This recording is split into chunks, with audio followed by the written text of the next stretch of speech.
జీవితంలో సర్వం కోల్పోయి 15 ఏళ్లుగా అభయహస్తం కోసం ఎదురుచూస్తుంది ఓ కుటుంబం. నిర్మల్ జిల్లా ఖానాపూర్ పట్టణంలోని శాంతినగర్ కాలనీకి చెందిన కడారి సాయవ్వ, కడారి లలిత ఇద్దరు కూతుళ్లు. అయితే తల్లికి చిన్ననాడే పోలియో రావడంతో 2 కాళ్లు కోల్పోయింది. కట్టుకున్నవాడు కూడా మరణించడంతో వీరి జీవితం దుర్భరంగా మారింది. ఈ నేపథ్యంలో సాయం కోసం ఎదురు చూస్తున్నారు.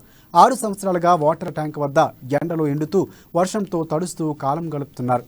దీనిపై స్థానిక ఎమ్మెల్యే స్పందించిన వారికి డబుల్ బెడ్రూమ్ ఇవ్వాలని కూడా స్థానికులు కోరుతున్నారు.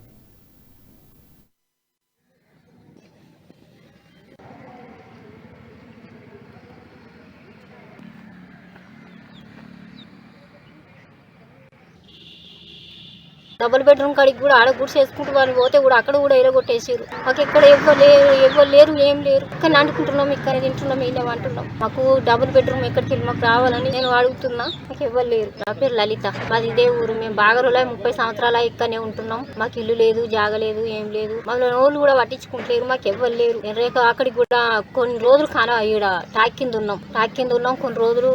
ఆడ కూడా అక్కడ పార్క్ అవుతుంది, అక్కడికి వెళ్ళిపోయినరంటే అక్కడికి వెళ్ళొచ్చి శాంతినగర్లో ఉన్నాం కొన్ని రోజులు. బీసరాజు ఇంటి పక్కకు ఆడ కూడా వాళ్ళకు నాణ్యం